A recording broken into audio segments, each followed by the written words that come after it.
నెల్లూరులో మరో దారుణ హత్య జరిగింది. అయ్యప్ప గుడి సమీపంలో చిన్నయ్య అనే వ్యక్తిని కిరాతకంగా హత్య చేసిన దుండగులు చిన్నయ్య నివాసంలోకి వెళ్లి మరీ చంపి పరారయ్యారు దుండగులు. దీంతో ఇటీవల జరుగుతున్న వరుస హత్యలు పోలీసులకు సవాల్గా మారాయి.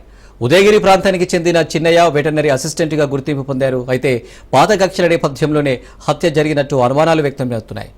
4 నెలల్లో 15కు పైగా హత్యలు జరిగాయి. దీంతో రౌడీ షీటర్ల కదలికలపై పోలీసులు ప్రత్యేక నిఘా పెట్టాలంటున్నారు ప్రజలు.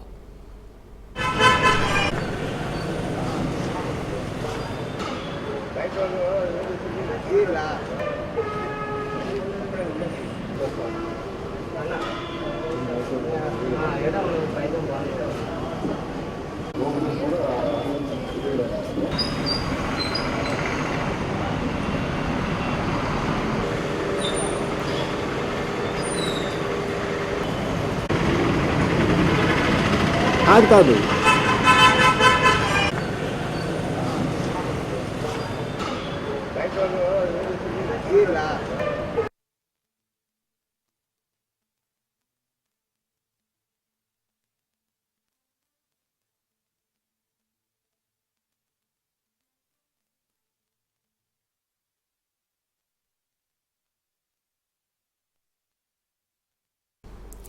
ఖమ్మం జిల్లా కూసుమంచి మండలంలో మంత్రి పొంగులేటి శ్రీనివాసరెడ్డి పర్యటించారు. పలు అభివృద్ధి పనులకు మంత్రి పొంగులేటి శంకుస్థాపన చేశారు. రాష్ట్రం ఆర్థికంగా ఇబ్బందుల్లో ఉన్న ఎన్నికల్లో సమయంలో ఇచ్చిన హామీలను అమలు చేసేందుకు శక్తి వంచన లేకుండా పనిచేస్తున్నామని మంత్రి పొంగులేటి శ్రీనివాసరెడ్డి అన్నారు. ఎన్నికల్లో ఇచ్చిన హామీలో ఇప్పటికే కొన్నింటిని అమలు చేస్తున్నామని, మిగతా వాటిని కూడా త్వరలోనే అమలు చేస్తామని మంత్రి పొంగులేటి శ్రీనివాసరెడ్డి తెలిపారు.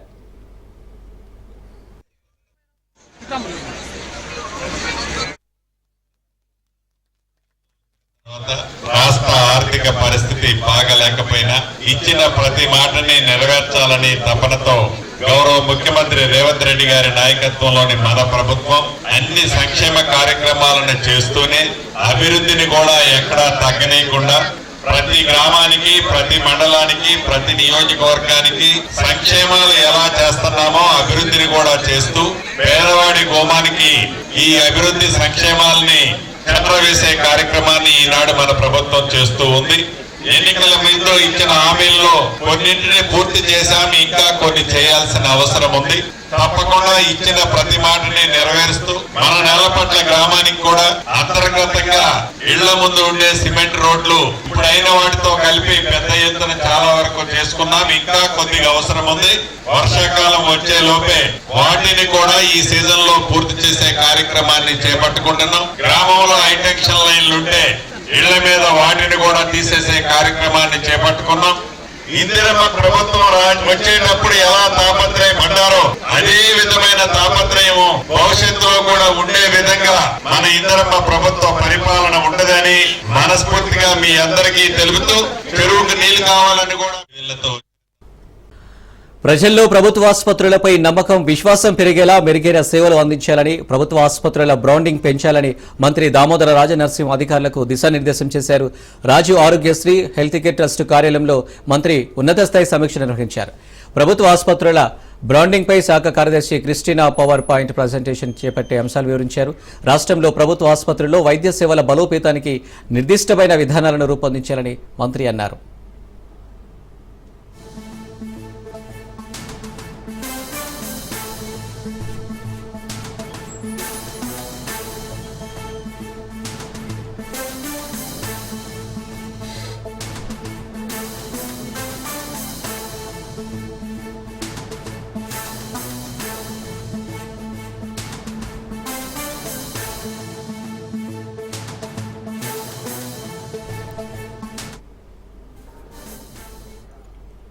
సిద్దిపేట జిల్లా హుస్నాబాద్ మార్కెట్ యార్డులో రాత్రి కురుస్తున్న వడగళ్ల వర్షానికి ధాన్యపు రాశులు తడిసి కొట్టుకుపోయాయి. ఈదురుగాలులు బలంగా వేయడంతో ధాన్యపు రాశులపై కప్పిన టార్పాలిన్ కవర్లు కొట్టుకుపోయాయి. వడగళ్ల వర్షం మోస్తరుగా కురవడంతో ధాన్యపు రాశులు వరద నీటిలో కొట్టుకుపోయాయి. అకాల వర్షం రైతులను నిండా ముంచింది. పంట అమ్ముకొని డబ్బులు చేతికొచ్చే సమయంలో రైతులకు తీవ్ర నష్టం వాటిల్లింది. ఈదురుగాలి దాటికి మామిడి తోటలో మామిడికాయలు నేలరాలి రైతులకు భారీ నష్టం వాటిల్లింది. నష్టపోయిన తమను ప్రభుత్వం ఆదుకోవాలని రైతులు కోరుతున్నారు.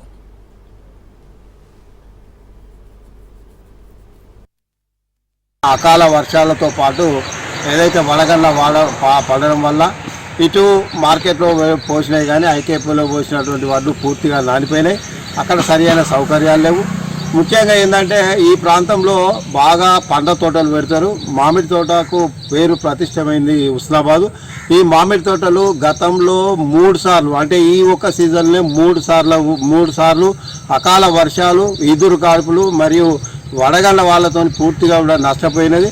ఈసారి పూత వచ్చింది కానీ అరకొరతోనే పండిన ఏదైతే కాసిన ఖాతా కూడా ఈరోజు చేతికి అందని పరిస్థితి ఏర్పడేది. లక్షల రూపాయలటువంటి పెట్టుబడి పెట్టి ఈరోజు రైతు ఆత్మహత్య చేసుకునే పరిస్థితి ఉంది. హుస్నాబాద్ శాసనసభ్యులు, రాష్ట్ర రవాణా శాఖ మంత్రి వర్యులు పొన్నం ప్రభాకర్ గారు ఏ రోజు కూడా తనిఖీ చూడడం లేదు. రైతుల మీద ప్రేమ ఏముందో మాకేం తెలియదు. హైదరాబాద్లో ఉంటాను కానీ అత్తగారింటికి ఎప్పుడో అప్పుడు ఇప్పుడు వచ్చిపోయినట్టు హుస్నాబాద్కు వచ్చిపోవడం, అభివృద్ధి పనుల మీద ఇనాగ్రేషన్ చేసుకోవడం, పేపర్ల మీదనే కాగితాల మీదనే అభివృద్ధి మరియు కోట్ల రూపాయల కేటాయించడం తప్పితే ఎక్కడ కూడా అభివృద్ధి లేదు. ఇక్కడ ముఖ్యంగా ఏంటంటే రైతుల మీద ఏమాత్రం కూడా చిత్తశుద్ధి లేనట్టు కనబడుతుంది ఈ మంత్రి గారి వ్యవహార శైలి చూస్తే. రాజన్న సిరిసిల్ల జిల్లాలో గత రాత్రి కురిసిన అకాల వర్షానికి తాము పండించిన పంట తడిసి ముద్దైందని రైతులు ఆవేదన వ్యక్తం చేస్తున్నారు. వేములవాడ కొనుగోలు కేంద్రానికి భారీగా వరిధాన్యాన్ని తీసుకువచ్చారు రైతులు. దాదాపు నెల రోజుల నుండి పడిగాపులు పడుతున్నామని రైతులు ఆవేదన వ్యక్తం చేస్తున్నారు. వరిధాన్యం కొనుగోలు కేంద్రానికి తమ ధాన్యం తీసుకువచ్చి దాదాపు 45 రోజులు అవుతున్నా తమను పట్టించుకునే నాదుడే లేరని వాపోతున్నారు. అంతేకాకుండా ఎర్రటి ఎండలో పడిగాపులు పడుతున్నామని, వడదెబ్బకు ఆసుపత్రి పాలవుతున్నామన్నారు. వెంటనే ధాన్యం కొనుగోలు చేయాలని వారు డిమాండ్ చేస్తున్నారు.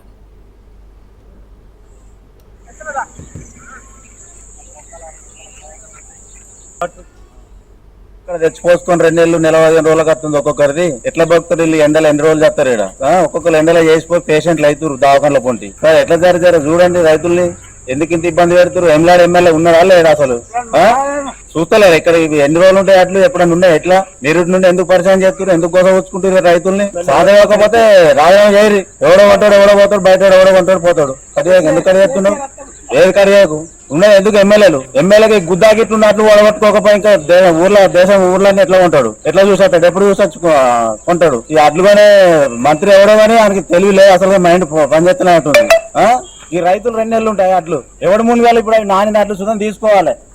ఎంత నష్టం అది? ఎన్ని రోజులు అంటారు ఈ ఎండలేడా? ఓ రోజు వచ్చి ఉండు రైతులతో పని చేయకూరు, అట్టిగా వచ్చి నిలబడరు. మీకు తెలుస్తా బాధలేందో కథలేందో. పెళ్ళ పిల్లలు అమ్ముకొని గతి చేస్తున్నారు మీరు. కాంగ్రెస్ వచ్చి ఎందుకు ఇంత పరిచయం చేస్తున్నారు? దేశంలోనే అత్యుత్తమ రాజధానిగా అమరావతి అభివృద్ధి చెందుతుందని మాదిగ కార్పొరేషన్ చైర్మన్ ఉండవల్లి శ్రీదేవి తెలిపారు. ప్రధాని మోడీ 49,000 కోట్లతో 74 పనులకు శంకుస్థాపన చేయడం అమరావతి చరిత్రలో సువర్ణ అధ్యాయంగా నిలిచిందన్నారు. అమరావతిని చంద్రబాబు ప్రపంచానికి ధీటైన రాజధానిగా నిర్మించబోతున్నారని అన్నారు. బీజేపీ కలలుగన్న వికసిత్ భారత్కు బలమైన పునాదులు అమరావతిలో పడ్డాయని ఉండవల్లి శ్రీదేవి ఆశాభావం వ్యక్తం చేశారు. లో వేదన స్టార్ట్ అయింది. వెంటనే వేదనలో రాజ్యం, వేడుకలో రాజధాని. అసలు వేదనలో ఉంది ఎవరు?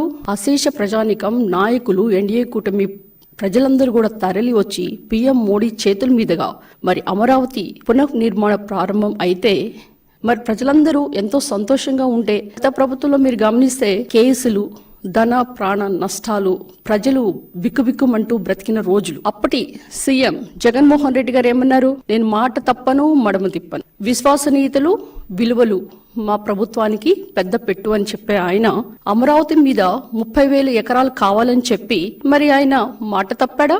అమరావతి విషయంలో మడమ తిప్పాడా?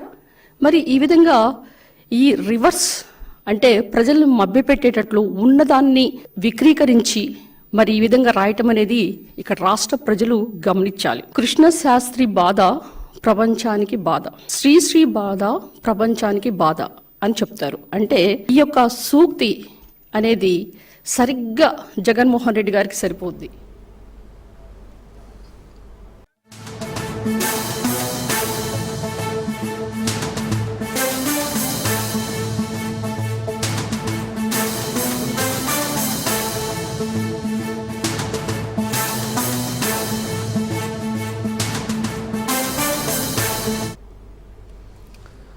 విశాఖ భీమిలిలో టీడీపీ నేతలకు పెను ప్రమాదం తప్పింది. ఎంఎస్ఎంఈ శంకుస్థాపన సమయంలో స్టేజి కూలిపోయింది. భీమిలి పరిధిలోని పద్మనాభం వద్ద ఈ ఘటన చోటు చేసుకుంది. స్టేజి కూలిన సమయంలో మంత్రి కొండపల్లి శ్రీనివాస్, గంటా శ్రీనివాసరావు, చైర్మన్ శివశంకర్ స్టేజిపై ఉండగా స్టేజి చివర్లో కూలిపోయింది. ఘటనలో ఎలాంటి ప్రమాదం జరగకపోవడంతో అందరూ ఊపిరి పీల్చుకున్నారు.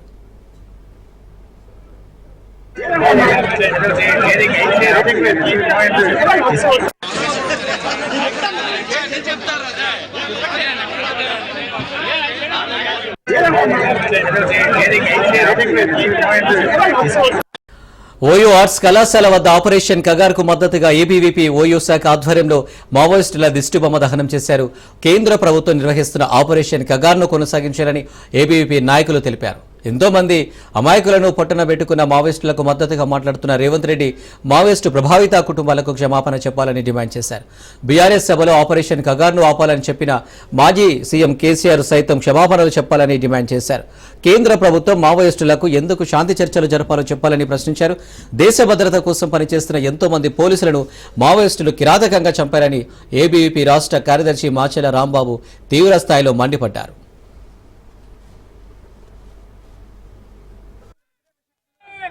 నిరోధకులు వేల మంది గిరిజన అమాయక యువకులను, దళిత బడుగు బలహీన వర్గాల యువకులను చంపేసి రక్తం టేరులు పాలించినటువంటి నక్సలైట్లకు అనుకూలంగా వాళ్ళకేదో ఆపద వచ్చిందని చెప్పేసి వాళ్ళతో శాంతి చర్చలు జరపాలని చెప్పేసి చెప్పినటువంటి రాష్ట్ర ముఖ్యమంత్రి గారు ముందుగా నక్సలైట్ ప్రభావిత కుటుంబాలకు సాగిలబడి క్షమాపణ చెప్పాలని చెప్పేసి ఏబీవీపీ డిమాండ్ చేస్తున్నాం. ఎవరైతే వారి పార్టీ ఆవిర్భావ సభలో మాజీ ముఖ్యమంత్రి గారు ఈ ఆపరేషన్ కగార్ని ఆపాలని చెప్పిందో ప్రజల ముందుకు వచ్చి లెంపలేసుకోవాలని చెప్పేసి ఏబీవీపీ డిమాండ్ చేస్తూ ఉన్నాం. ఎందుకు శాంతి చర్చలు జరపాలి?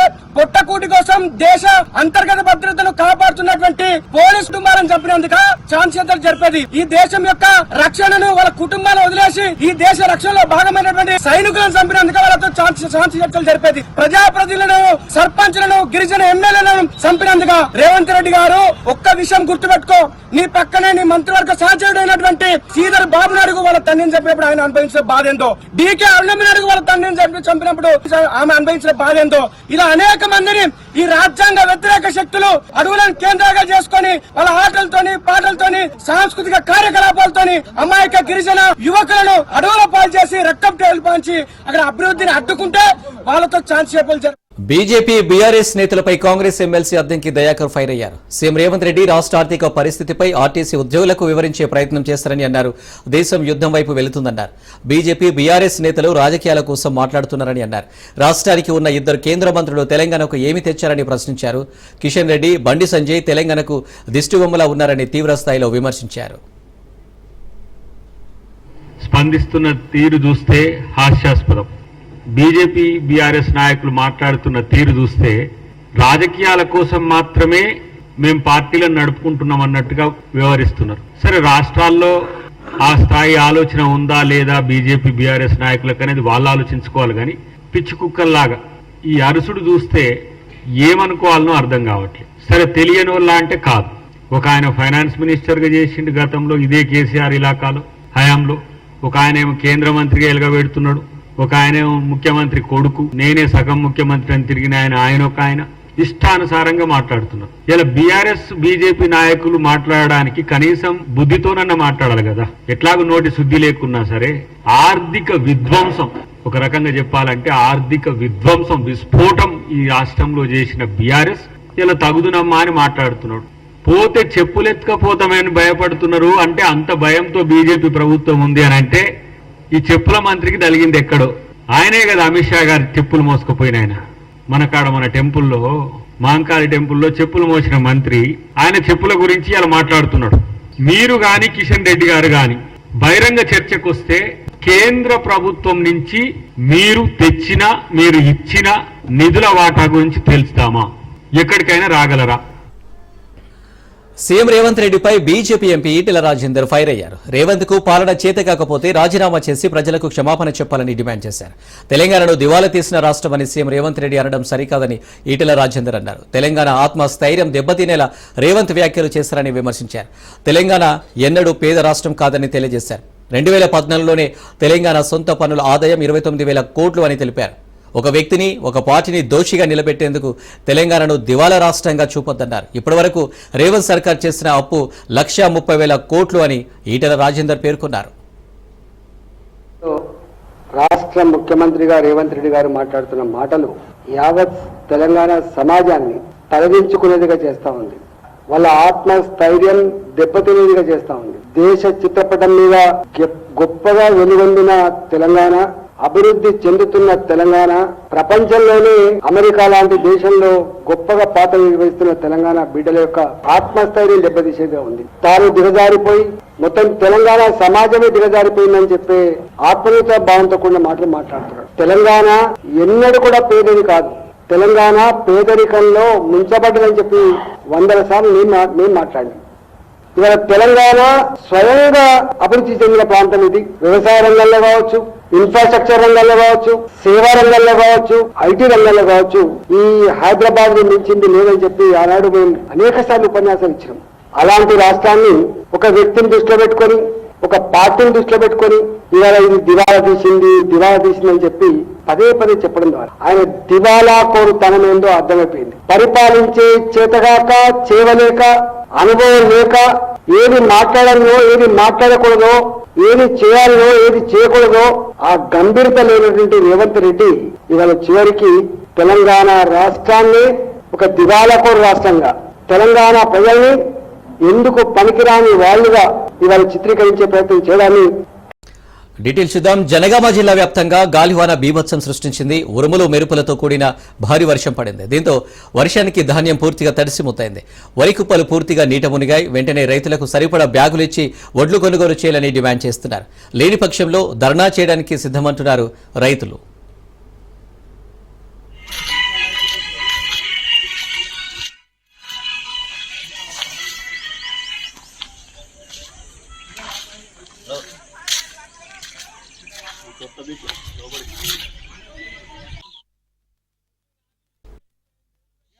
ఇంకా 5 రోజులు అయితే, నెల రోజులు అయితే ఎందుకు బారదాన్ని ఇస్తలేరు? ఎన్ని రోజులు వాన చెప్తూనే ఉన్నది, రోజు ఉరుముతూనే ఉన్నది, మెరుతూనే ఉన్నది. వర్షాకాలం వస్తుంది, ఒడ్లు లేవాలని ఇక్కడికి వచ్చి కుప్ప మీద కుప్పున్నది. ఆ కుప్పలన్నీ నాన్నే వాన రాత్రి ప్రయాణం వచ్చి మొత్తం కుప్పకు మూరెడు పెట్టి నీళ్లు అయినాయి. ఎక్కడ పోవాలి నీళ్లు? సీసు రోడ్డు భూమి ఆయనకేది? ఎందుకు ఆపుతారు? ఎందుకు నెల రోజుల సంఖ్యలు ఒడ్లు ఆగుతాయా? ఎంటనే అయినా బారదాన్ని ఇస్తే ఉన్నోనికి కొల్లగా అవుతుంది, ఉన్నోడు నేర్పుకుంటాడు, తూర్పాల పట్టుకుంటాడు. ఎందుకు ఇట్లా నష్టం? ఆసం రాళ్ళు రప్పలు పడి అట్లా నష్టం అయితే మళ్ళీ ఈ పీట్లకు వచ్చినాక ఇట్లా నష్టం చేస్తారు. మాకు బారదాన్ని ఇవ్వాలి, ఇలా వడ్లు లేవాలి.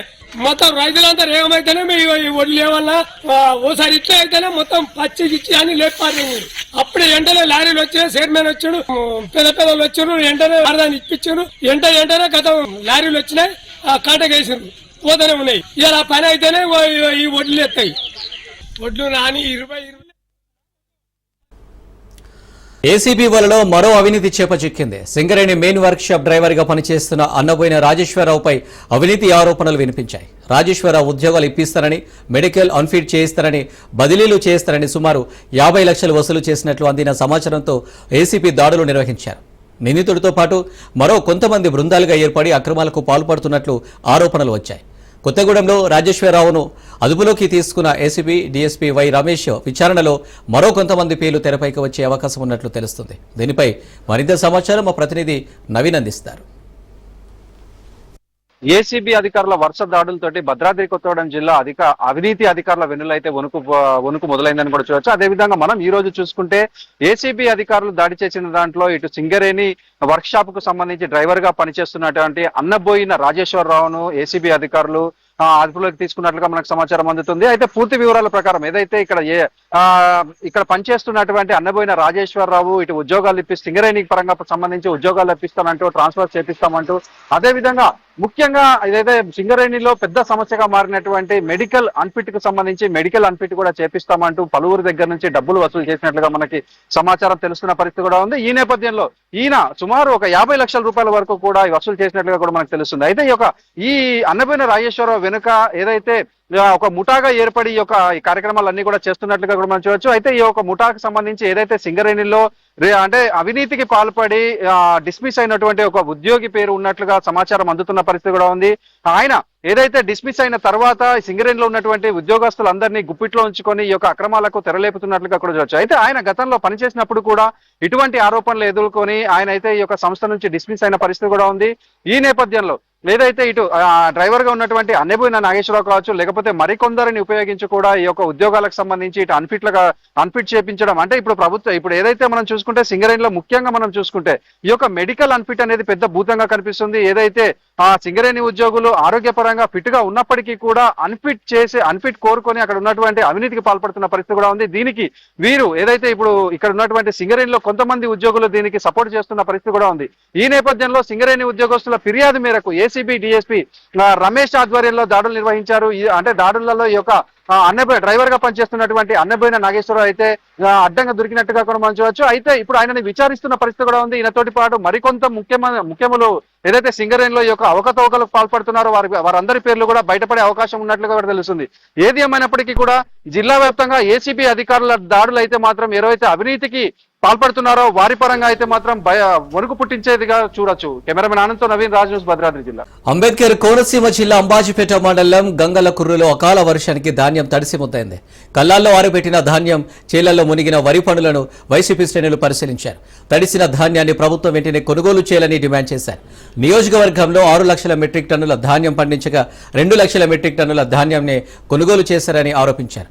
గత వైసీపీ ప్రభుత్వంలో రైతు భరోసా కేంద్రాల ద్వారా ధాన్యం కల్లాల వద్దకే వెళ్లి కొనుగోలు చేశామన్నారు. వర్షానికి తడిసిన ధాన్యంను వెంటనే కొనుగోలు చేయాలని, లేకపోతే రంగుమారి మొలకెత్తే అవకాశం ఉందన్నారు.